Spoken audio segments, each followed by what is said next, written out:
Hey guys, and welcome to our regular full funnel event. So today, as we usually do on a monthly basis, we are going to share with you an updated version of our ABM on LinkedIn framework. And as promised, we want to share with you the complete framework, the core pillars of it, and basically we have 5 items in our agenda. We want to explain to you the LinkedIn ecosystem and how to leverage it to create awareness and generate demand.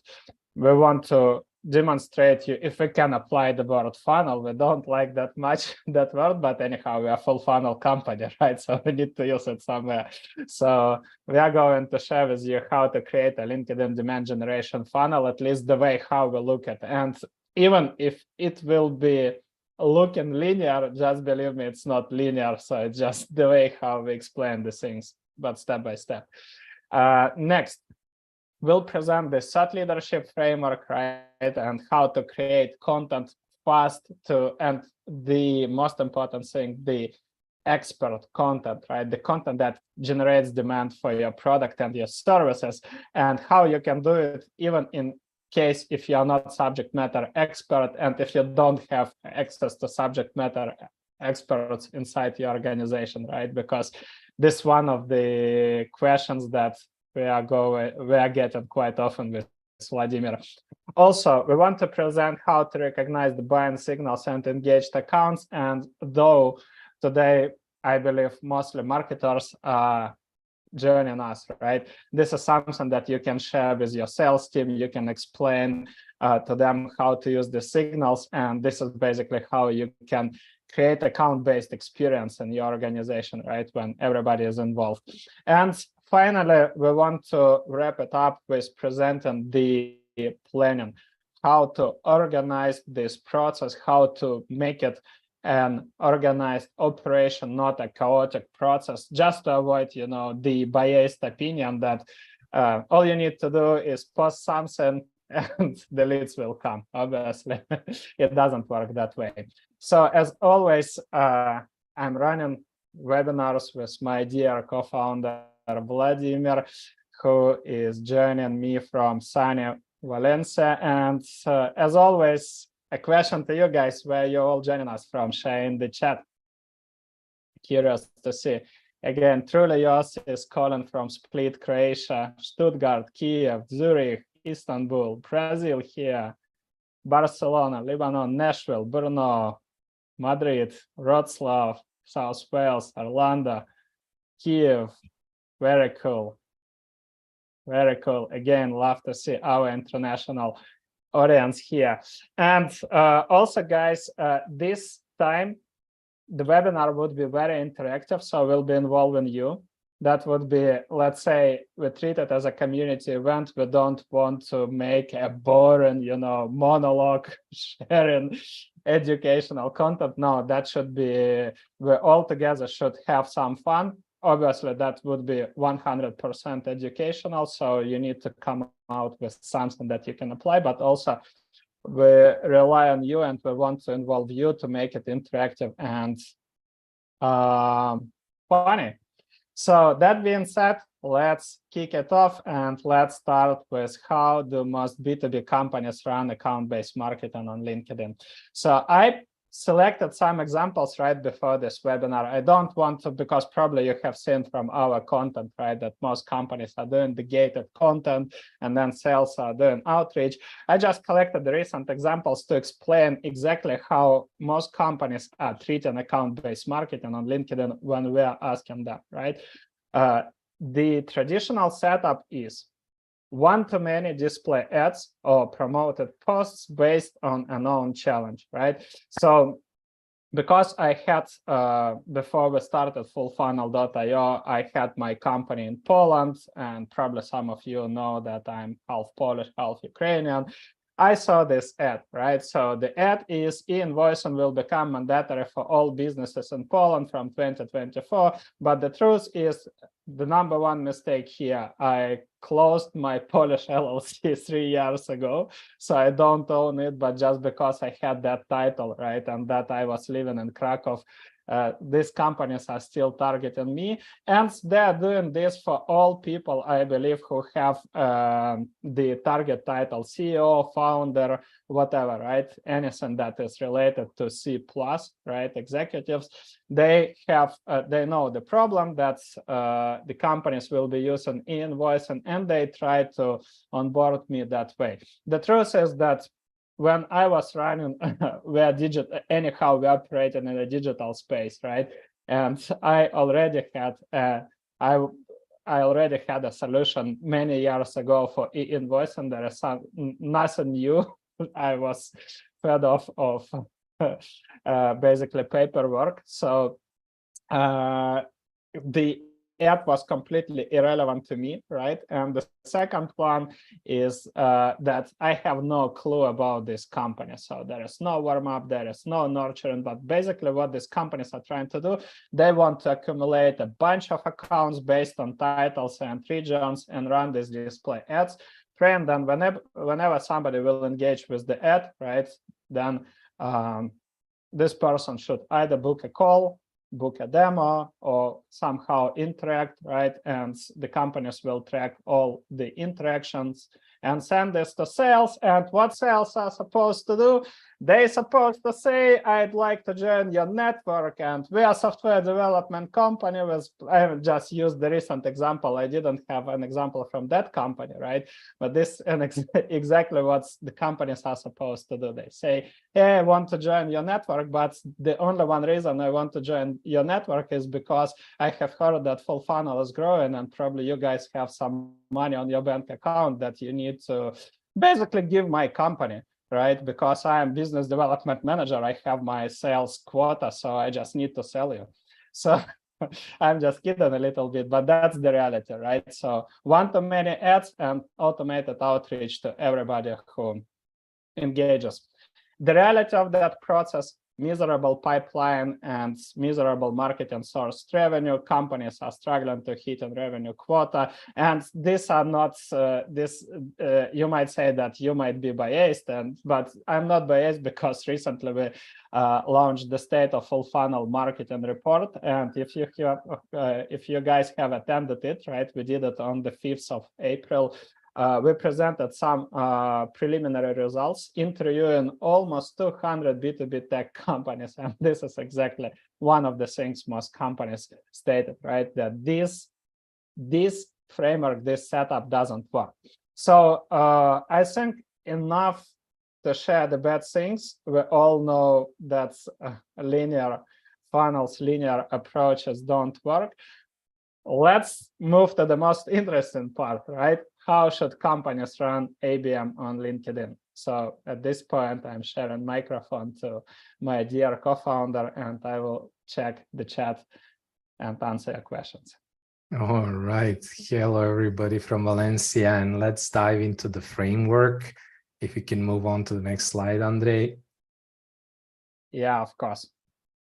So I'm just going to give you an overview of the framework, because we are going to dive into more details. And as you know, we are big fans of full funnel marketing. It's even in our name.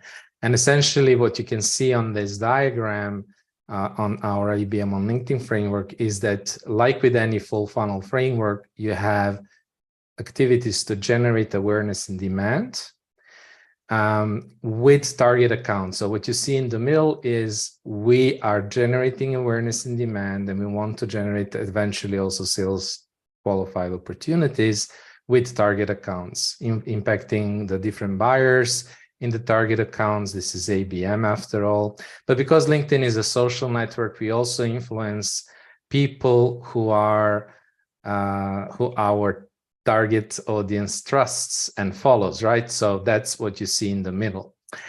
We generate awareness and demand, and as a result of generating awareness and demand, we basically can observe that using engagement and intent triggers.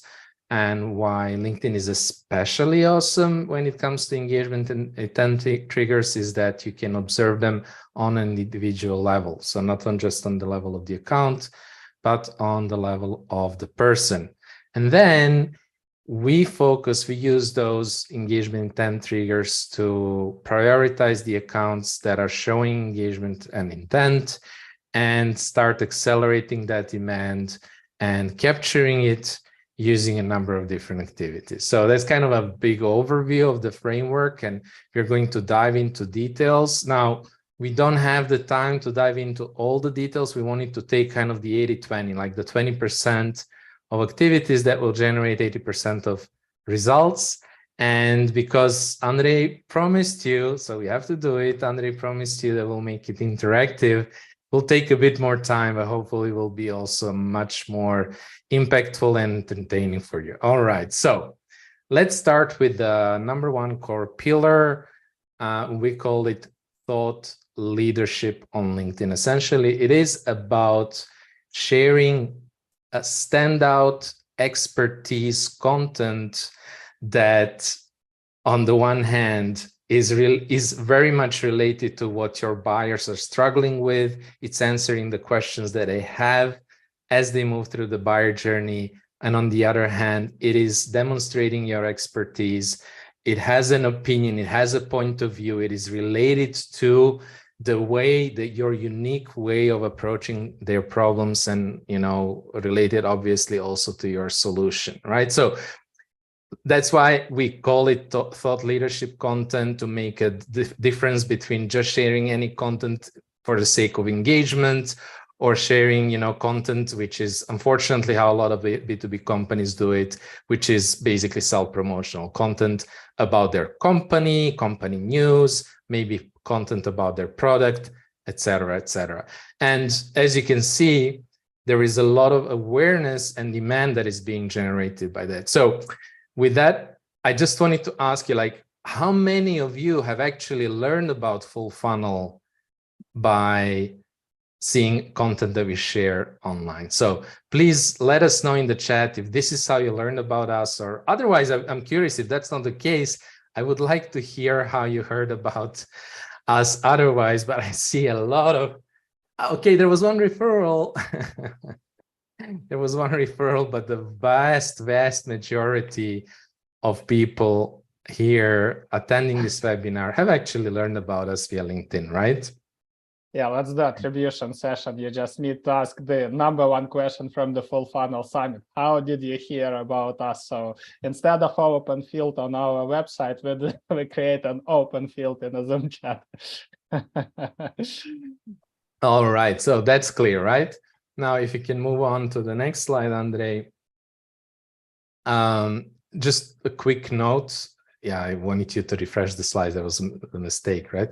But basically, what the point of this slide is, and please ignore there's a mistake here, Andre. If you refresh it, it shouldn't be there. The posts that you're creating, you can repurpose those posts, and we are talking about organic posts, but you can also repurpose your best performing post with your paid distribution. So paid distribution helps you have a guaranteed delivery, right? So you're sure that your target buyers are going to see it, but the best approach is to not just promote any content, but content that is actually proven to work, right? So that's just a quick note about that. So let's move on. So I wanted to ask you, like, we know that this works, and like, if you ask anybody, right, what you should be doing on LinkedIn, I'm sure a lot of you will say, you know, based on just the comments that you shared so far, yeah, you should be creating content, you should be educating your buyers. But still, we know that so many marketing and sales teams are not doing that. Can you share your opinion in the chat as to why do you think companies are not doing it? Why marketing and sales teams are not actually spending, you know, the time creating content and sharing it? So quick question here. We can hold off the Q&A more towards the end of the session. But, you know, there was like a specific session about repurposing into ads. I think what I would suggest, Andre, if you share that session that we did together with Justin, with Kari, I think would be a much better answer than what I can give in a minute. But let's kind of check out what people consider the main reasons why so many marketing and sales teams are not doing that. Smaller teams, yeah, that could be if you have smaller teams, many large teams who are not doing that. And we do know actually small teams that are doing that. Our team, as an example, conservative approach, being intimidated, I think that's a big one. Not enough time or resources, definitely not priorities, budget, resources, not clear alignment and priorities, focus. It feels like a longer term play. It is. Don't know how. Good one. Lack of clarity to the order of operations, no time, missing resources. It's a long shot habits, long term, etc., etc. Wow. Wow. This is amazing. All right. So thank you very much. This is amazing. I think we could just write a post just based on this. But let's kind of summarize what we have learned from the market. And I think you've mentioned most of these. You've nailed it. There's a lack of big picture, kind of, okay, how does the posting lead to revenue? Like, how do I connect the dots, right? And that's what we will answer for you today. Right? So how do you go from posting to actual sales qualified opportunities? People mention lack of skill set. I don't know how to write content. Hopefully today we are going to share some content frameworks that you can use to quickly create content. So hopefully we'll help you with that as well. People said imposter syndrome.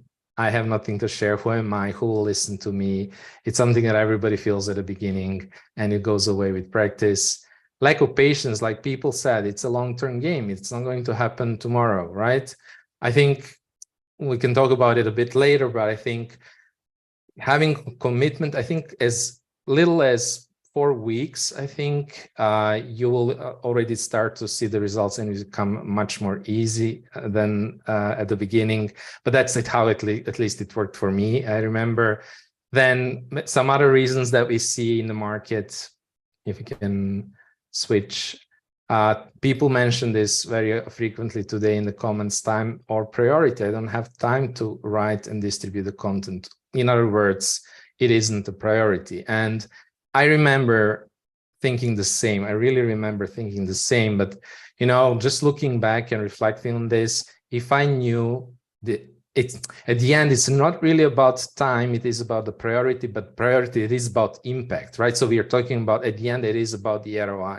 So if I knew what the impact just this daily 1 hour spending on LinkedIn could have on me personally and obviously on our business, I would have never doubted that and think about this as not having time for that. Small network, don't have a big network. So yes, you need, that's one of the key activities is proactively growing the network. And at the end, people believe that they might need to have the results like the thought leaders and the influencers have on LinkedIn, that you need to have tens of thousands of followers to be able to generate results and all these engagement and likes, but that's not really the case. If you have relevant content, if you are connecting to the relevant buyers, we have seen over and over again people with networks of 1,000-2,000 people generating sales qualified opportunities, because it is about quality, not so much about quantity. And yeah, there is a bit of an ego. I think we all have it, right? And we need to deal with that. All right. So let's address one of the questions there about not knowing how to create content. I think this is really important to realize that, yes, content creation is a skill. LinkedIn content creation is a skill apart, but it isn't as hard as people who have never done it may believe it to be. So we have helped people who have no background in content creation, have nothing to do with, even marketing for that matter, starting to create content by just following these simple frameworks. And the 3 that we wanted to share with you, simple ones. The first one is sharing how-tos, kind of frameworks. Now, you see on all these 3 examples, you see some images, diagrams, pictures. This is what we like to do. but you don't need to have them. Like when we have started, we have just used text post. And as you can see in the middle, the image that is used is just drawn on a piece of paper. And you can see that a lot of people loved it. And we have never seen any difference between, you know, a nicely designed diagram and a doodle that can barely be read. Actually, my most popular post about the marketing under CRO that had around 2K engagement was exactly that ugly drawing on a piece of paper. You know, in a lot of ways, it makes you even stand out. It makes you much more authentic, right? Than over design things, etc. So the first one is the framework. So step by step, it's actually a super simple recipe. What are the top questions that your buyers have, you know, as they relate to your product and your expertise? And you answer them. You say how to do whatever the buyers need to do, right? So how to create content that stands out, how to do this, how to do that, how to, you know, solve reverse logistics problems at large retailers, right? If you give step-by-step, actionable, hands-on advice, people will love it. That's guaranteed, right? The second one, and the one that we'll demonstrate in a minute, are listicles. Just produce a list of things. Like in this case, it was 5 obsolete B2B marketing and sales tactics. It can be It can be as simple as 5, you know, B2B marketers to follow in 2023, right? 5, you know, lessons I learned. So we also have, that's a kind of a third one, which is really a good one, because even if you might not have a lot of subject matter expertise, you can actually, you know, follow, read, attend webinars like this one, and share the lessons that you have learned. So it isn't necessarily your expertise, but it is relevant, and you're just sharing them. And by the way, you can also tag the author, you know, or the person, the speaker, for additional engagement. So these are 3 simple ones. And I'm not sure if you have another one or no. Now comes the good part. So Andre, Yeah. you want to do it live? Yeah, absolutely. Let's do it live. So just to demonstrate you guys the way how it could be done, right? Let me ask you one question. I know lots of you have been following, at least you said this in the chat. So please share in the chat, what is the #1 lesson about account-based marketing you have learned by following us? So share please in the chat, what is the #1 lesson or takeaway or whatever about ABM you have learned by following us? Always ask questions and do custom research to do things holistically. Jen, okay, we'll have to share. We have a bunch of stuff on ABM. Could you do a session account selection as well? Not everybody is your customer. Focus is important. Sales and marketing alignment, absolutely. It doesn't have to be complicated. Alignment, practical playbooks, target accounts will come. Yes, this is a great one, Matt. Target accounts will come from demand gen activities. I love it. Buying committee. Wow, there's so many lessons. I mean, so what we can do here, and I will share with you the easiest and the fastest way how you can create it, right? And basically what I'm doing here, you can easily do with your team, right? If you can ask the same question. So imagine you have a team meeting, right? And team meeting with your senior executives, with sales team, right? You can ask once, you can ask it the same way, maybe restructuring, right? What is the #1 trend you are seeing our industry is going on, right? What is the #1 challenge our industry faces, etc. So just to give you an idea. So just to say, I would show you let's say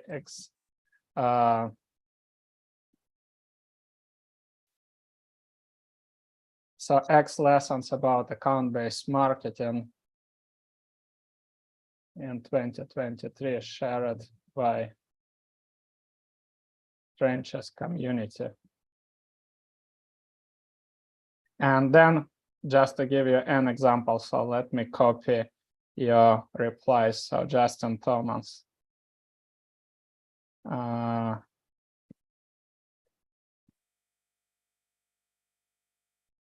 So hope I'm tagging the right people. Next, Mate.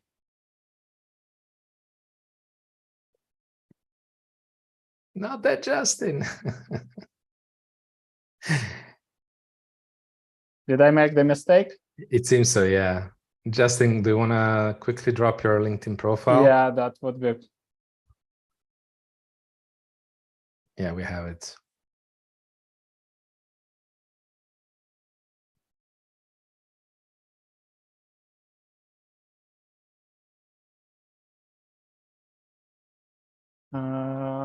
It's your profile just to quickly. Okay.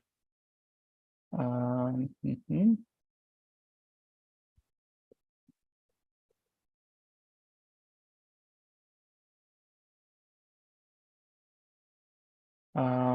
I don't see you? You saw, isn't that one? That's the one, right? This one? I think so, right? Helping small business, Justin. Yeah, No. No, I'm sorry. I probably, need to connect first.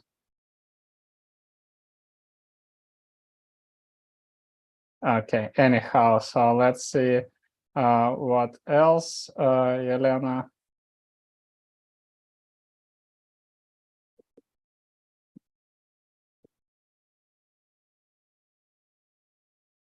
Am I correct with tagging?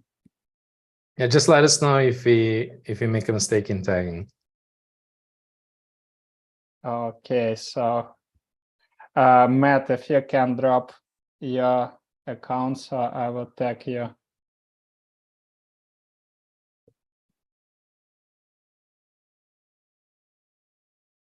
Would be cool. Matthew Air.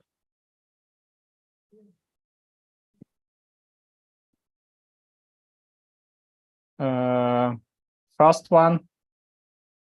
Yeah. Yep. Oh. So he says Matt.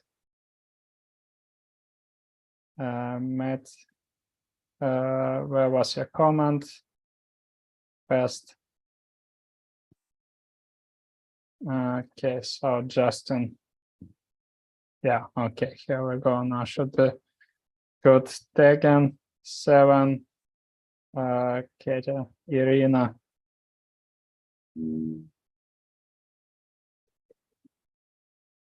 Fedorenko.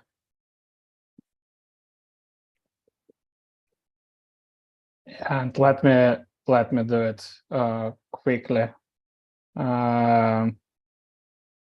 Yeah.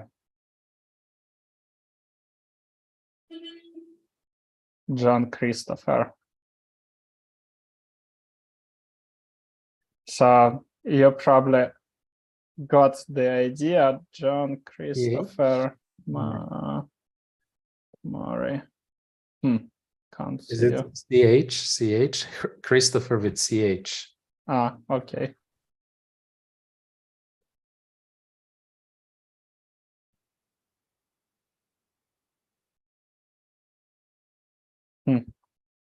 Let's go in. Yeah, a little bit complicated. So I would John Christopher.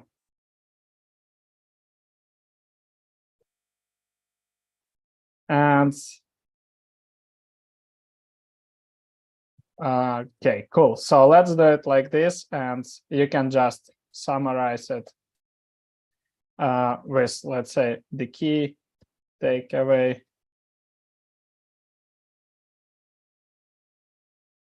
Let's say my 5 cents. You need to build a cohesive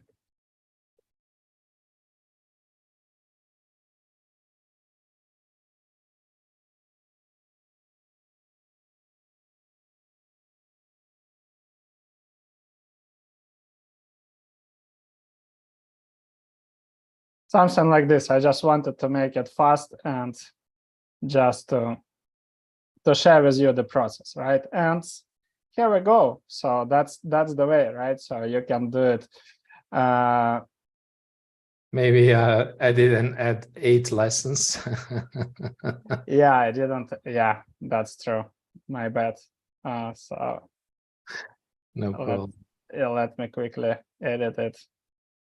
And here we go, right? So just wanted to share with you the process, right? And just to explain that it won't be that complicated as most people think, but still we can keep it relevant, right? So now let's cover the question.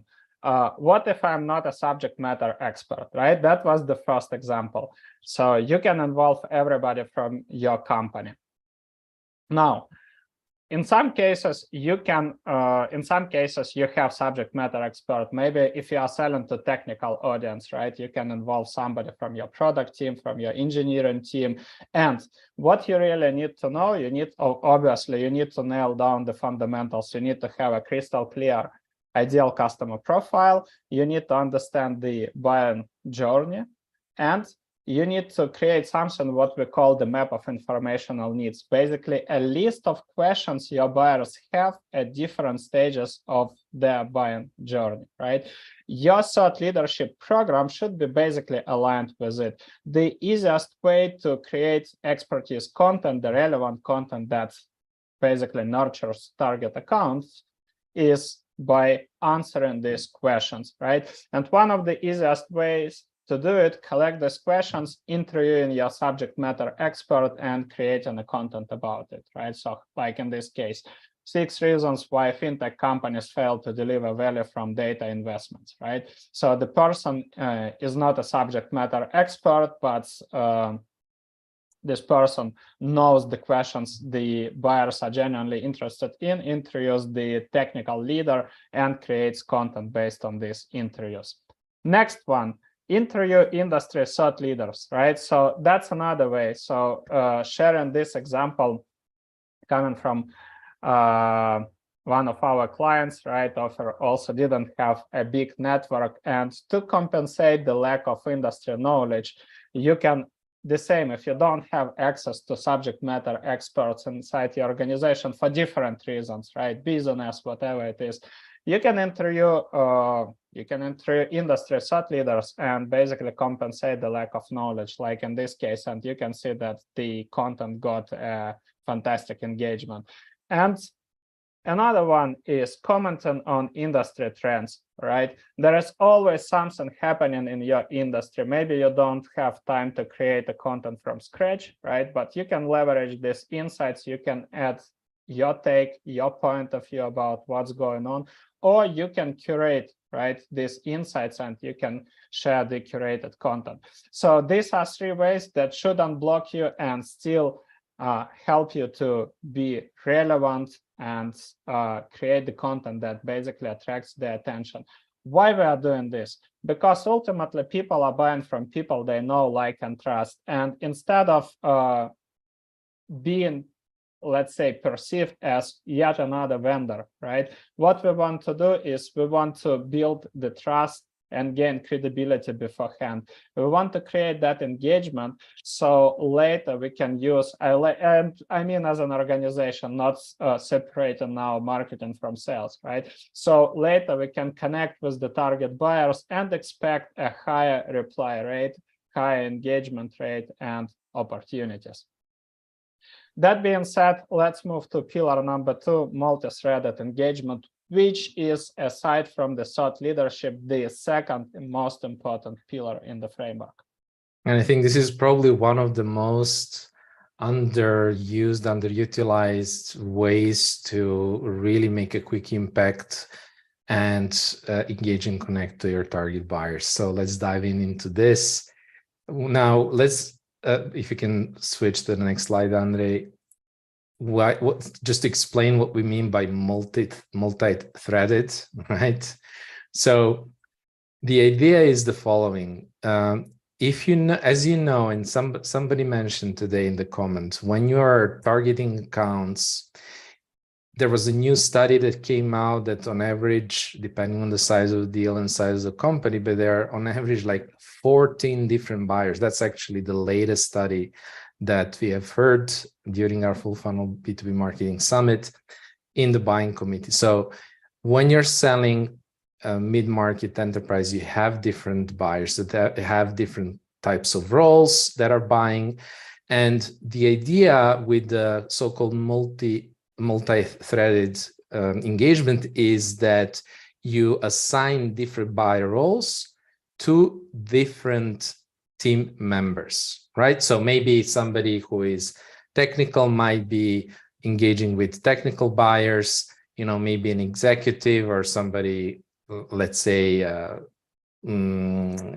up in the management, maybe engaging with the executive buyers, right, and the decision makers, et cetera, et cetera. Maybe even somebody from marketing could be engaging, connecting to marketers who are working as target accounts, even though they might not be directly part of the buying committee, but can help you get introductions, and you can also potentially create even some sort of co-marketing opportunities, right? So that is the key idea here, right? So you map different team members to different buyer roles. Now, what should they do? So let's go on. Well, create thoughtful comments. And there is a number of reasons why you want to do this. And the first reason is, well, first of all, let's just when I say thoughtful comments, I don't mean go and share comments like, amazing, hey, you nailed it, spot on, et cetera, right? So that's fine, right? I mean, thank you everybody who did it and who is doing that. I don't mind it myself personally, but I think it is a missed opportunity, and missed opportunity to create awareness and to attract attention. And, people are asking like, what do I do if I'm in a niche where there is not a lot of activity on LinkedIn? Well, actually, this is probably a bigger opportunity, because if I'm commenting, if there is somebody who is rarely posting on LinkedIn, they don't have any engagement, and there's not a lot of things happening in the industry, I am 100% sure, I guarantee you, that if you create a thoughtful comment and place it on that person's LinkedIn or even on that company's LinkedIn, you will be noticed, you will attract their attention, right? Now, again, this is an opportunity to share content, to share your expertise. So think about each comment as a mini post. Okay, so another reason is that actually the easiest way for you to start a conversation with a target buyer is actually to start with a comment and move on into the inbox. Again, they're 100% guaranteed to notice you, especially if there is some conversation going on in the comments. That's like 90% response rate or whatever, but majority of people are going to respond after having a convo in the comments if you move to the inbox. Then at the end, it is easy, kind of, not anymore like it used to be, to build followers or connections on LinkedIn. And we all know this automatic outreach and connecting to people. And that's probably how this gentleman here who you see on the left-hand side, you see kind of two pictures, one screenshot of somebody's profile who has 13,000 followers. But if you see their posts, they don't really have a lot of engagement. Then you see here our Staffo, who in comparison only has like 2,000 followers at the time of the screenshot, and yet he has a much higher engagement, right? So followers and connections are not really an engaged audience, right? So this is why you want to be commenting. This is why you want to focus on conversations. Like I mentioned, final reason why you want to be doing that is because once I told you, like, think about comments as mini posts. Well, actually, if you take a comment, they have spent some time thinking about, so you have commented on a relevant topic, you have added some value to that original post. Well, why not take that and repurpose that as a new post? Okay, so I think that kind of the end of this section. So let's do it live. And what I would suggest as well, I shared Andrei's post, a link to Andrei's post in the comments, so you can participate in that. Just pick any of the lessons that you have seen people share, or the lessons that you shared but didn't end up in the post, and just share some of the lessons about ABM as comments to the post of Andrei. And Andrei, maybe if you want, you can do a live one as well on somebody else's post, and Yeah, comment on your absolutely, post. absolutely. Let me answer one quick question. Any tool that can help us in repurpose, and you don't need tool, right? So when I'm just coming back to the example, as you can see, so Vlad shared, Vlad replied with what we call meaningful comment, right? Something that adds value to the conversation. And basically what he did, he slightly tweaked that comment and created a post out of it. So you don't need a tool, right? You just naturally organize it. So will the deck will be shared? Yes, the deck will be shared as well. Let me show you how to do it live, because sometimes one of the questions we are getting, yeah, but what if, let's say, our buyers are not that active on LinkedIn? So what could we do? Let me open. Let me open again Felipe, who is in tech space, right? So that's not getting. I mean, this not like marketing space, whatever. So they are posting tech tech content. And the easiest way, let's quickly look at it. Hey, product managers, get on the list and welcome the first edition of Tech API product management newsletter dedicated to helping PMs drive more business value from their API strategy. Free sign up for twice months roundup of some of the best contents on API first. And then again, so this is the example, right? About the newsletters, what we can say, something. Great job with launching the newsletter. I have heard from many people that newsletters. I'm just showing you the live example and explain the process.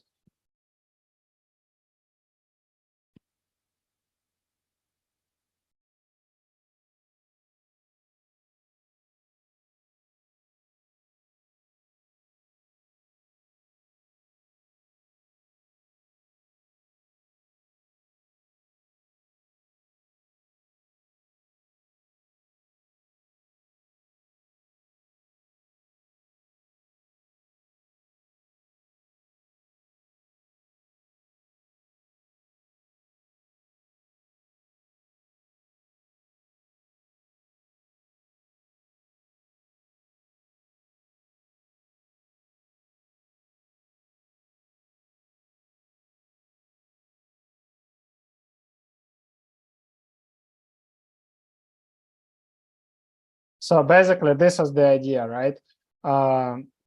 Great job with launching the newsletter. I have heard from many people that newsletters are dead, but guess what? People check every single day. Despite of social media, you have direct access to your audience and control the delivery. The only one thing that is essential, you need to make your newsletter worth reading, right?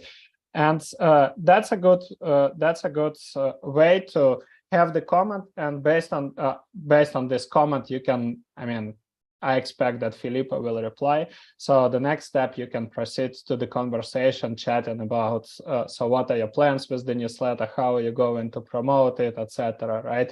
So these things, it always gives you an opportunity to move to the conversation. But most people would do it. Usually they don't add value to the conversation, right? So what they would say is, hey, great job with the newsletter, or congrats with the launch, but what's next? Right, there is no room for conversation. In this case, I can start conversation with him, but also I can publish a post, right, saying I have heard, let's say, lots of marketers are saying that newsletters are dead, but actually it's not true, right? And then I could repurpose this post, explain our process, share more thoughts about newsletter, etc. So that's the idea. Let me know if it's clear and if it's helpful. Type plus if the process of how to write meaningful comments and how to repurpose them is clear. Type plus and type minus if something is not clear. Feel free to ask questions. And what is cool, as we said, you can use this again. These posts, right, later you can turn them into demand generation ads.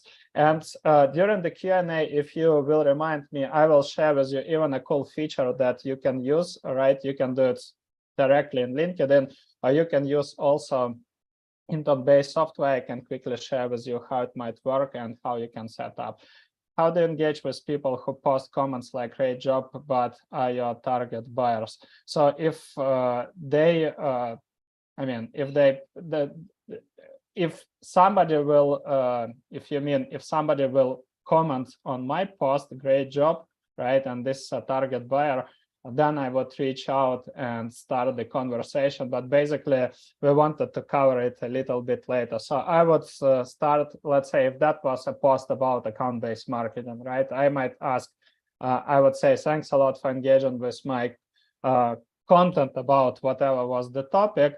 I'm working on ABM right now. I plan on to launch it where you are in your ABM journey. So that's an example, right? This is the way how you can start the conversations. Coming back to our webinar, because we have the third pillar, and this is really important, right? Aside from your target buyers, you need to engage with the entire LinkedIn ecosystem, right? And so what is the LinkedIn ecosystem? We divide it into two parts. The first one is target accounts, right? But ultimately, we are not selling to companies. We're engaging with people. And inside the buying committee, traditionally, we have 4 roles that you all guys know, like champions, influencers, decision makers, and blockers. With Vlad, we also usually add 2 roles that are really important and that everybody needs to keep in mind. These are insiders, the people who are not champions, who are not even have a power to champion in your product right inside the organization, but these are people who might share your content in the, let's say, in-house Slack channel or Teams, right? These are people with whom you can build relationship, and they can share some insider information about the company strategy, where it's going, how to approach, or who is the target decision maker. Especially that makes sense if you are targeting mid-market, mid-size, or enterprise organizations where the buying committee structure is not clear, and there could be multiple people who might be your target decision makers, right?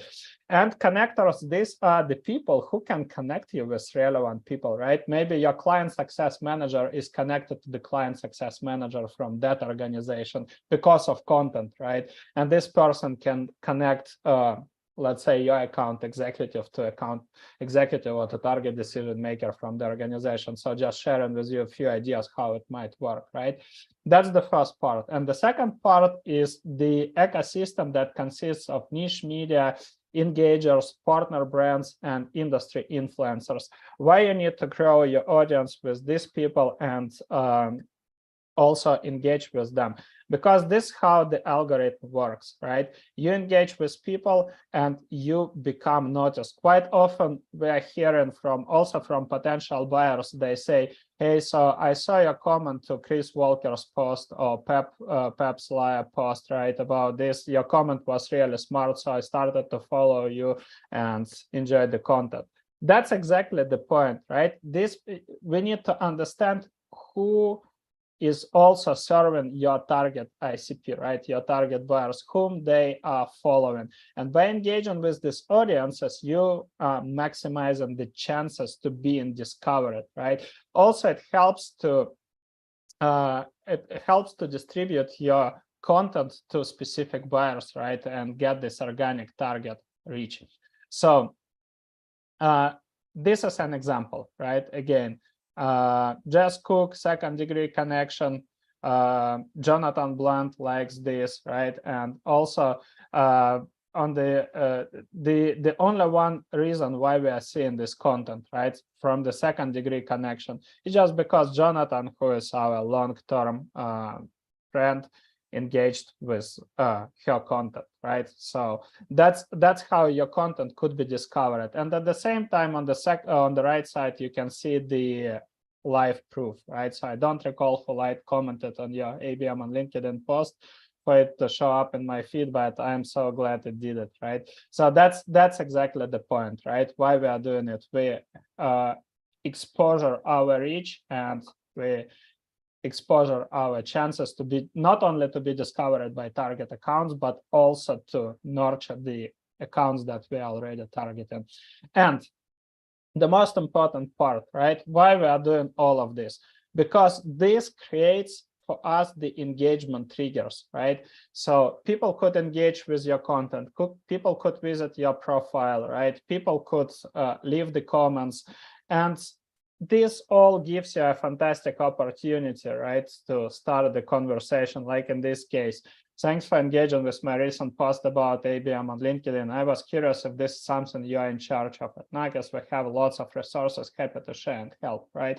So engagement with my post opens the door to a specific target buyer, right? And we're able to start the conversation. So just sharing with you an example. And it's just believe me, it's way more efficient than reaching out to cold audience, right? You have higher reply rates, you have more meaningful conversations with target buyers, and you generate opportunities. So I think at this point, we can skip doing it live just to in sake of time, right? We wanted to do one more live exercise, but let's keep it. So let's move to the results. What can you expect from doing it?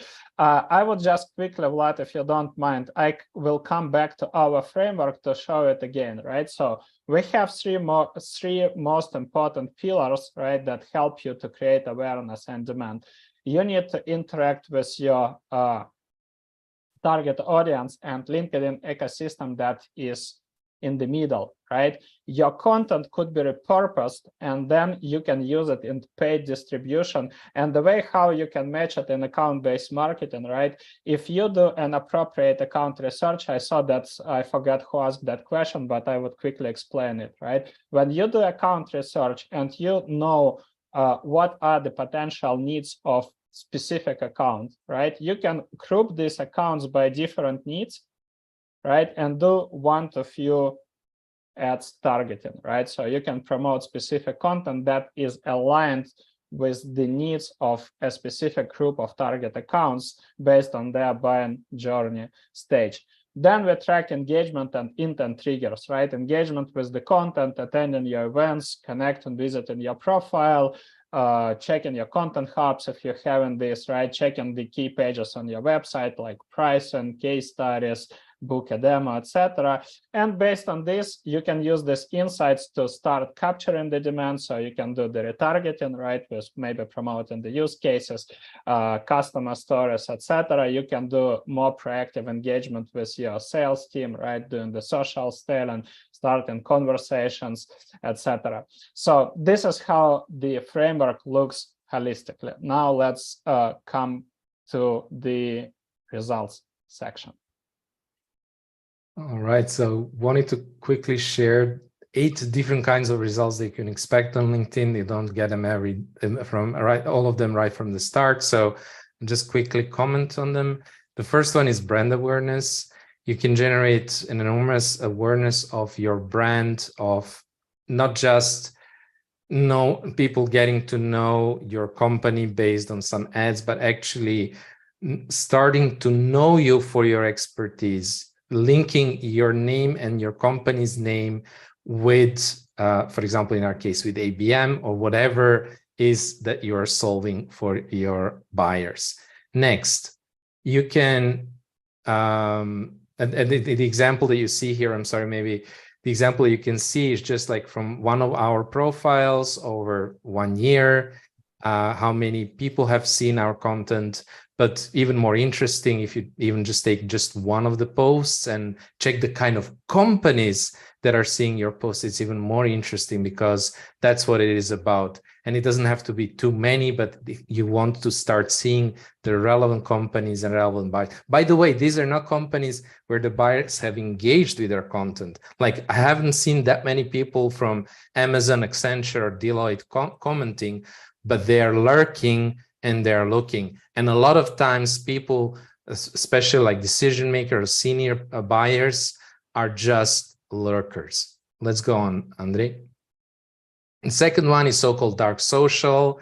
Essentially, what is dark social is that the most important conversations, the most important research, vendor discovery, vendor research happens outside of your funnel. You're not aware of it. People learn from their peers, right? And in private communities, private chats, etc. But what you can do is you can become part of those, you can become part of those conversations by creating content that those buyers will share in places that you cannot get to. So once I had been, closing a deal, and I had to talk to 5 different buyers in the buying committee, and I only knew one of them personally from LinkedIn, that he was engaging with my posts, and I had some chats, but didn't know 4 of them. But all 4 of them, they knew me. And the reason they knew me is here on top of the page. That was actually the buyer commenting that he was sharing my post in their private Slack. And actually, thanks to those posts, people started to get to know me. And this was one of the easiest deals for me to close.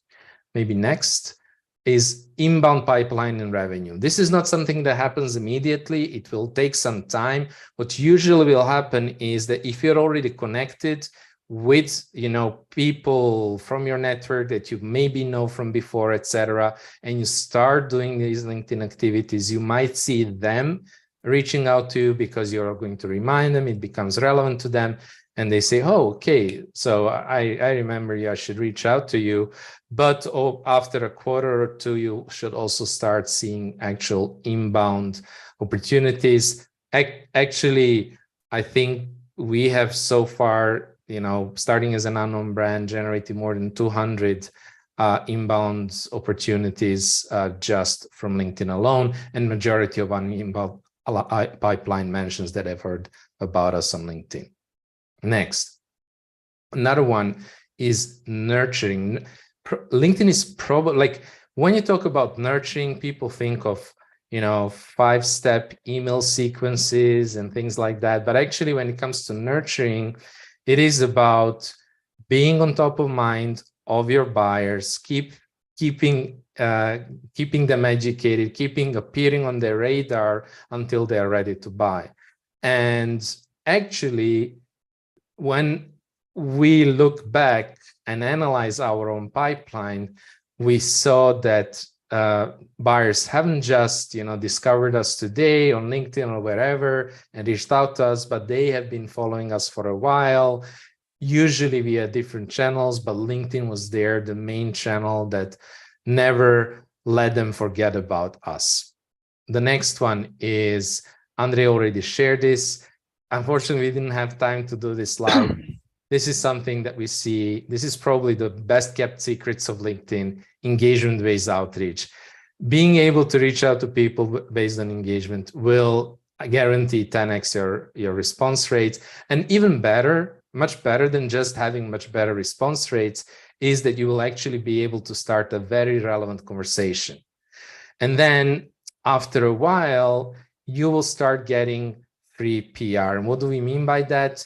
I think so far we have been invited to more than 30 different podcasts to be interviewed as a guest, to speak at various events. We have managed to land, guest blog posting opportunities and many other opportunities simply from being known on LinkedIn. Result type number 7 is essentially, once you start building relationships on LinkedIn with influencers, you will also be able to parlay that into co-marketing, or so-called influencer marketing, essentially tapping into their network and credibility and building on your in that way. That's probably the fastest way for any brand to grow is to tap into an existing audience of influencers, and not just grow in terms of numbers, but especially grow in terms of credibility. This really helps adding a lot of credibility. And finally, if you have been building this relationship for a while, one of the best outcomes is to start actually getting referrals from those people. And this is one of the ways in which you can enter new markets where you don't, for example, when we started more in the European market, but then the way that we actually started to have also, for example, North American customers was through those influencers, their referrals and their audience. And this was, for example, one of the biggest deals that we closed was thanks to a referral like that. So let's get a bit practical, Andrei, if you want to share how to plan ABM on LinkedIn, how to get started. Yeah, so the most important question is basically how to implement the framework, right? I believe that it shouldn't be chaotic. It shouldn't be post something somewhere, right, and expect some results and do some engagement.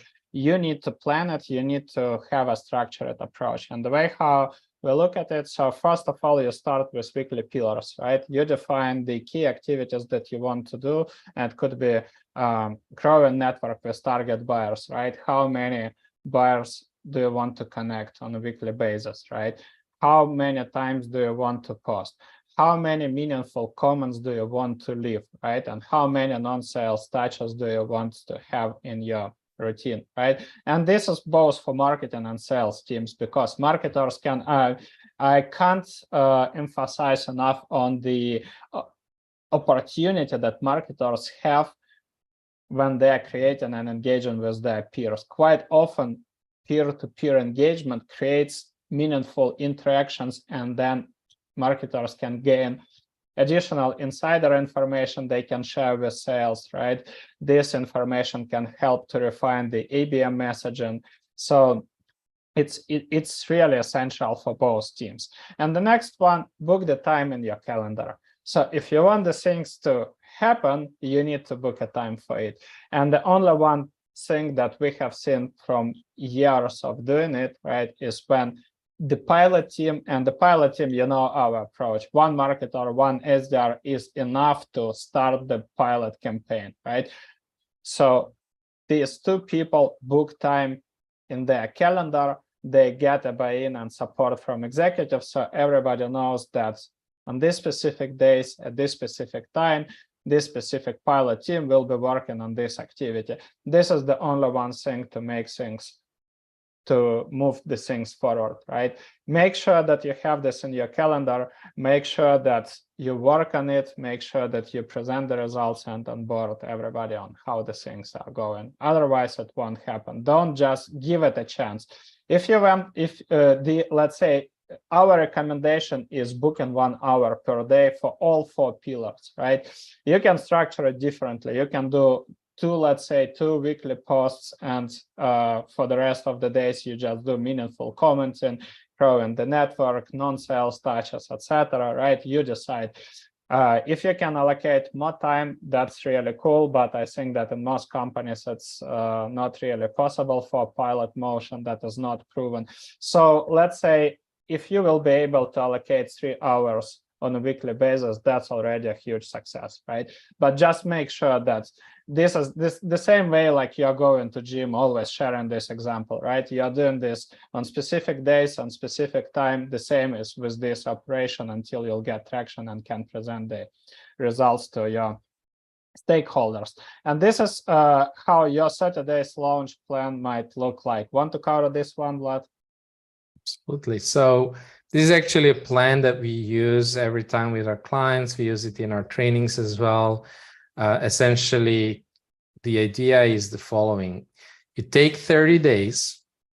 During those 30 days, you implement the full framework, but you actually also plan to spend an hour each day, let's say 3, 5, 6 hours each week, also actually running these key activities that we were teaching you today, because only by doing that in a repeated way, that's probably the easiest way to build that process and create that habit. So first week, you're probably going to do some strategic a setup where you are going to start building your network, your ICP, you're starting to add other audiences. Then you're going to start with the engagement activities. Then you're going to start nurturing buyers with content. Obviously, you also want to update your LinkedIn profile, and then you will start, based on these activities, also start activating the buyers and having conversations. This is just an overview of how this might look like. This is actually a blueprint that we use, like I mentioned, during our clients, during our boot camps, and we have tested it many times, and it works really well. But the key is, again, you commit to spend that 1 month at least, of course, because just it's easier to commit to spending that 1 month than, committing to, your whole life. And then out of that, you come out with a really ingrained process. So I think this is, what is the next slide? Just a quick check. Yes. So this is just an example. Like I mentioned, we use this process also in our boot camps, in our training programs. And just to show you that this works, if you start repeating that, for example, we did our first boot camp. It was kind of a pilot training program with 25 people, I believe, something like 25 to 30 people. I'm not really sure how many. And a number of them were really engaged and were doing these daily activities, as I was just mentioning. And just look at the kind of results that they got only in 4 weeks. In total, they shared like more than 250 posts, got a ton of engagement, started almost 1,000 conversations. As far as we know, this was just based on their own reporting. Not everybody shared their results, and landed at least 5 qualified sales opportunities within only 4 weeks. And actually quite unexpectedly also got invites by 4 different influencers to speak at their show. So the key is this consistent repetition that remains kind of flat. At the beginning, you might not see a lot of results, but over time, these results will compound because your key assets, right? Your network, your content, your knowledge of your buyers, etc., will gradually be growing, and they have a multiplication factor on everything you do. So the next time you post, the next time you start conversation, you started from a different place, and you always keep getting better and better results. That's why you have this kind of an exponential growth. And we actually were like doing this analysis, and this is really how it worked also in terms of our pipeline. So I think we have really covered everything that we wanted to cover in the educational part. And we just wanted to also let you know that, again, so this is the second time that we are launching our own ABM on LinkedIn Bootcamp. And before you log out, in the case you're not interested, feel free to log out. But please, before you do that, share with us, what did you think of this webinar? Did you learn something? Did you enjoy this? We would really appreciate your feedback. And anybody who is interested to learn more about our ABM on LinkedIn Bootcamp, I will just take 5 minutes to explain. It's not a pitch. Just wanted to let you know that this is something that we are doing right now. And I know a lot of people had a lot of value out of it. So let us know, please, what you thought of this webinar before you log in. And if you want to stay, I will quickly explain the bootcamp. So like I mentioned, we are... Also, I wanted to say that you guys can stay for Q&A if you want to ask any questions live. Feel free to just raise your hand. We'll call you and unmute you. So you can ask your questions live, or if you're not comfortable with joining us live, feel free to type the questions in the chat and we'll cover everything. Yeah, and like the most frequent question that we are getting always is whether the recording and slides will be available. Yes, the recording and slides will be available. I think we have foreseen quite some time to answer any questions that you might have. So if you just give me 5 minutes to present the bootcamp, I will get into your questions. So like I mentioned, we run these boot camps, and the reason we call them boot camps is because they're very hands-on. You kind of got a small preview of how this might feel like, but we actually make our students go through this process. And this is one of the biggest value that they mentioned they got from this boot camp. The next one starts on May 8th. And if you switch to the next slide, it's essentially 4 weeks, 8 workshops, 8 2-hour workshops, meant to help you implement our framework, raise brand awareness, nurture the buyers, and build relationships and land sales qualified opportunities. And next, the results, we have shown you the results. These are just some examples. We just wanted to let them in the slide so you can see if you want to dive in and watch more about it. Essentially, just to mention pretty practically, we do it every Monday and Thursday, 3 p.m. CET, Central European Time, which is 9 a.m.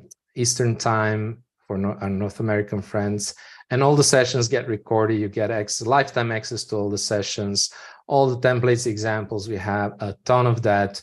And there is an ongoing Q&A support. So you get basically any questions that you have as you're implementing the process, you can get it answered by Andre or myself. And you also get a kind of a community to give you that extra accountability and motivation to do it. And let me just check. So I don't think this bootcamp is for everybody. It is really meant for B2B. So if you're a marketer or a salesperson working for a B2B company, or a consulting agency type, that's also totally okay. But it should be like 30,000 a year kind of deal plus. I don't think this makes sense for SaaS companies that sell hundreds per month or things like that. I don't think this process would be a good fit.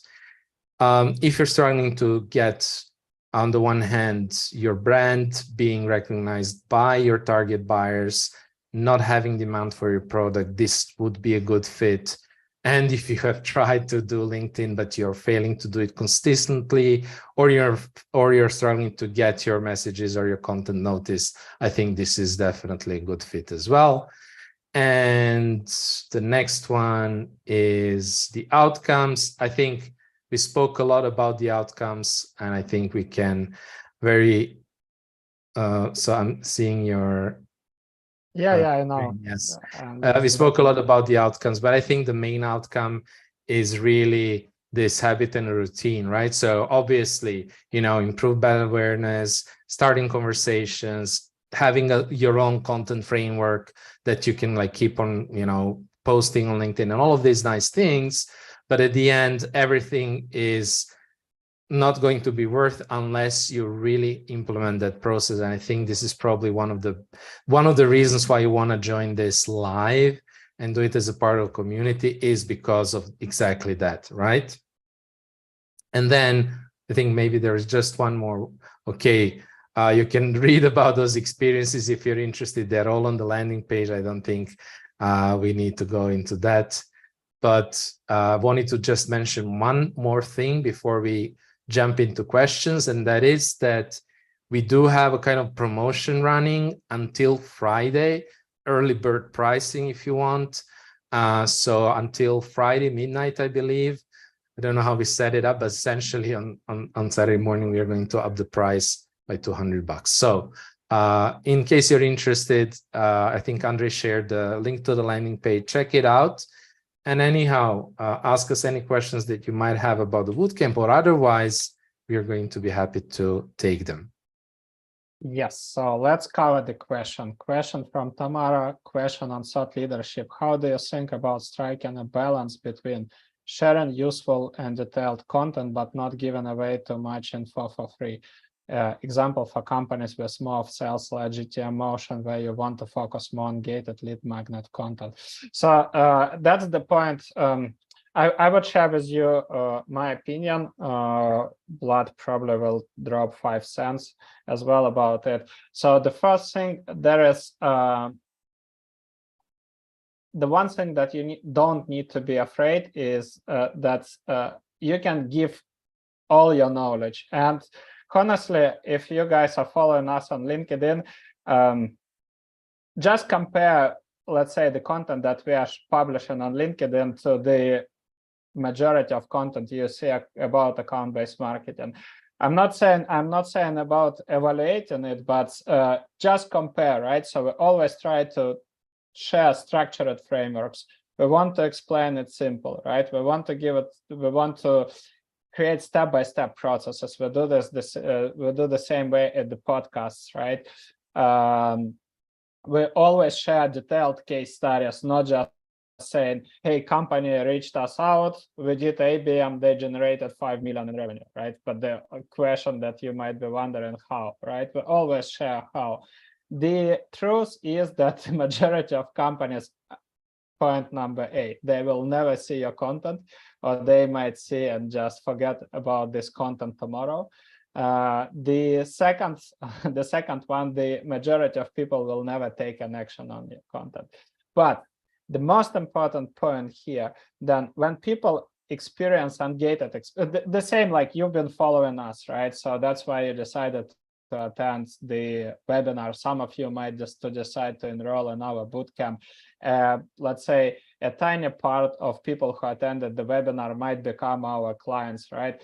And it's not gated, right? You chat with us, you've been following with us, there is a trust. Imagine if we were hidden in all of this, right? We'll be always compared to other vendors that pretend they know account-based marketing or try to make it really complicated, and the only one way to understand it if by reaching out to these people, right? Then we could have a problem with the pipeline. So the first thing, don't worry about it. And this is how you can stand out in your niche. The more detailed content you will be publishing, right? The faster your brand will be growing, the more engagement triggers your team will see, and the better outcomes your sales team that might be connecting to target buyers who demonstrate this engagement, basically engages with you, with your brand, right? The more conversations and opportunities they would be generating. So that's an answer to that question. Anything to add, Vlad?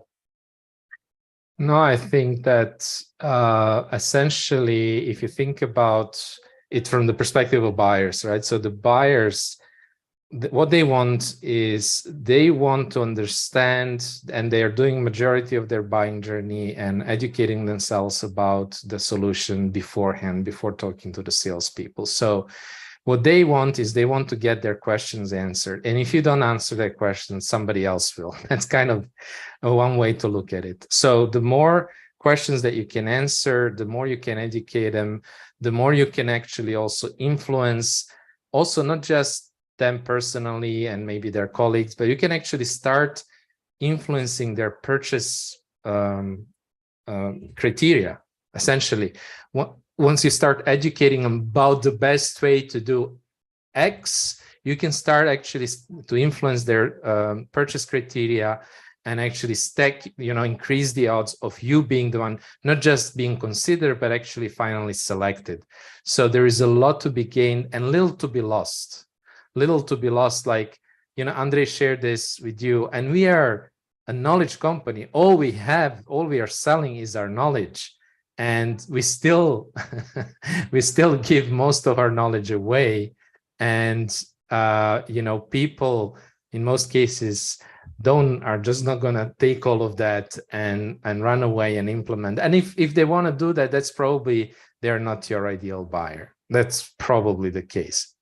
And let me take the second question. I think that's really great. This question, I think somebody has already asked it, and I partially covered it. So let me cover it again. So Jessica asks, how does a paid campaign fit into this strategy, right? Maybe that's a whole different webinar topic. And indeed, we did a great webinar with Justin Rowe. So maybe a lot, if you can find that link and share, that would be cool. But I would explain how to fit it in ABM, right? I told you, so imagine you have a list of target accounts, right? That you want to target in with one-on-one or one-to-many programs.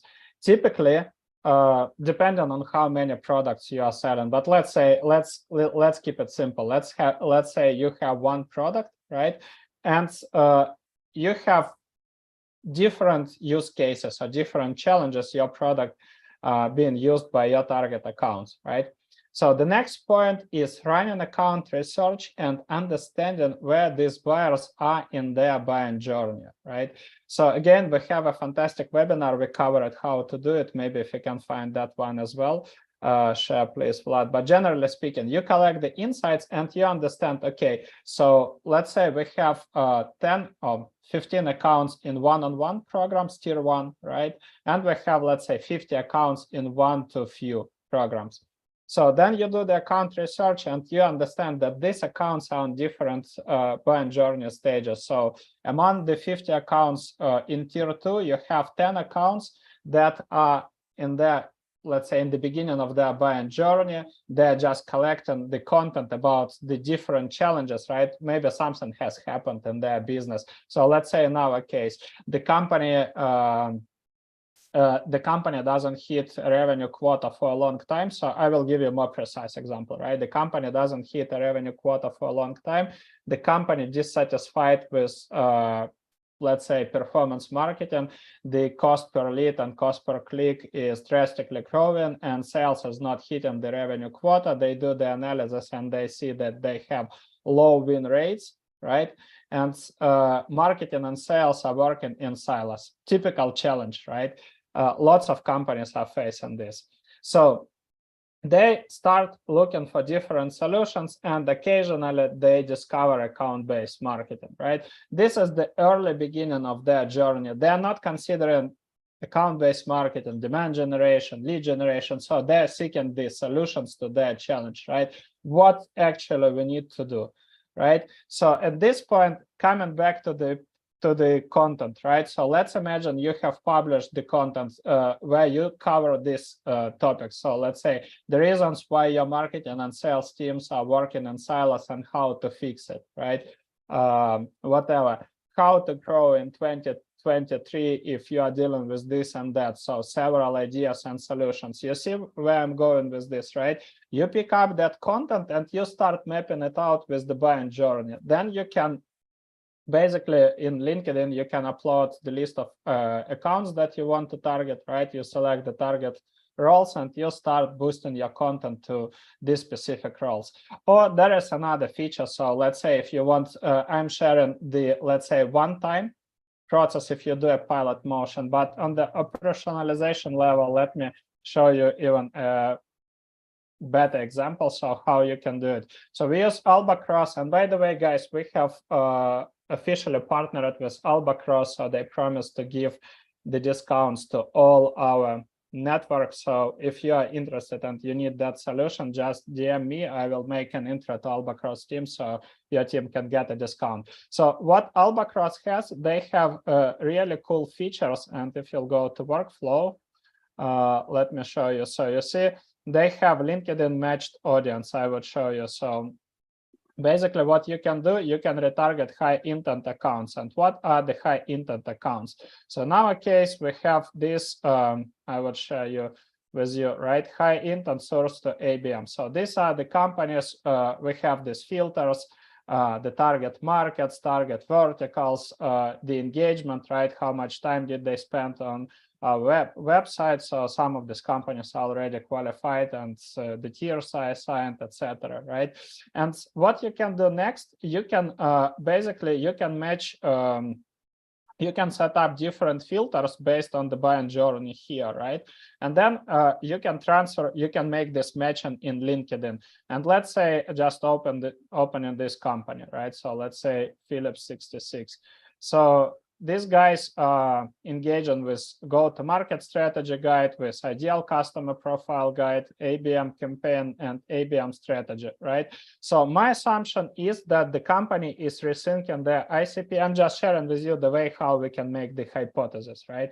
So they're rethinking the ICP, right? And probably they are going to build a pilot ABM strategy motion because they are checking two guides, go-to-market and ABM. And this requires to rethink the ideal customer profile. So in this case, my assumption would be, okay, so I have a post, let's say I have a post on how to launch ABM step by step, right?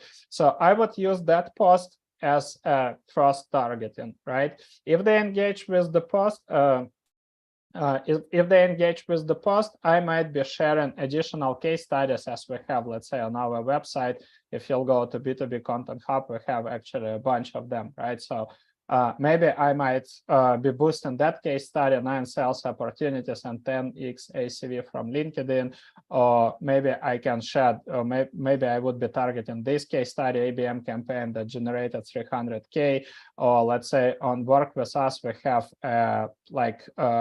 customer interviews, right, with the results they got from engagement. So that's the way. Let me know if this answer, if I answered your question, if it's clear, and yeah, feel free to ask any other questions.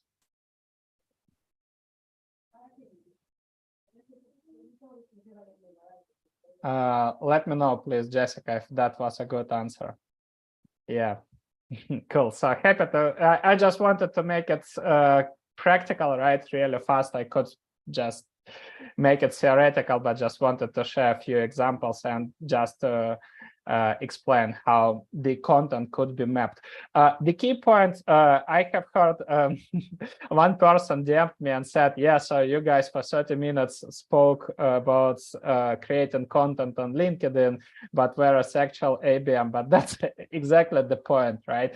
This content is being used, right? So the marketing in the part of account-based marketing is creating awareness, right? But how can we create awareness? We can't create awareness with just display ads, you know, even with personalized banners if you have demand base, right? And even if you have attended our summit, right, the CMO and co-founder John Miller told, right, it's not enough just to run personalized display ads. There are so many activities being involved, and we share these activities, right? So first of all, you do manual engagement, you do this manual nurturing with this content, right? And then you can boost it, you can amplify your reach, you can make more targeted reach. But first, you need to nail down the fundamental principles, right? And paid ads, they come as an enhancement to that strategy, right? This is an additional layer that helps to get more results.